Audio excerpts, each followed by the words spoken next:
Walang sawa namang tinutukan ng mga Pinoy ang laban ni Manny Pacquiao. Iba-iba man ang estado sa buhay, lahat nagkaisa sa pagbubunyi sa tagumpay ng pambansang kamao. Balitang hatid ni Claire Delfin.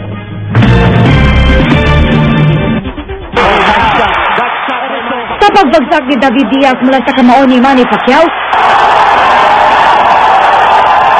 standing ovation at hiyawan ang mga taong nanood sa live telecast ng laban sa iba't ibang lugar sa Metro Manila. Mayaman o mahirap, bata o matanda, naging mga politiko, artista at dayuhan, dama ang tensyon sa bawat makapigil hiningang round. Marami naman napatunayan ng mga Filipino boxer natin, pero si Pacquiao is one of a kind. The back man in action, that was good, very good. Ang iba, nagbitbit at nagwagayway pa ng watawat ng Pilipinas. Mabuhay ang Pilipinas! Mabuhay!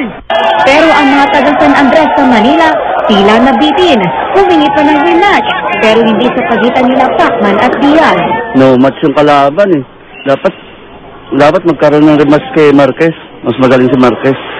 At dahil tila halos lahat ng mga Pilipino tutok sa laban ni Pacquiao sa Quezon City, zero crime rate daw mula madaling araw hanggang alas 5 ng hapon nitong linggo. Maybe ang Pilipino talaga nanood sa laban ni Pacquiao Diaz. Number 1 contributory factor. Number 2 is the climate. Alam mo, ang pagkamalamig gusto ng tao talaga nasa loob ng bahay. Claire Delfin, GMA News.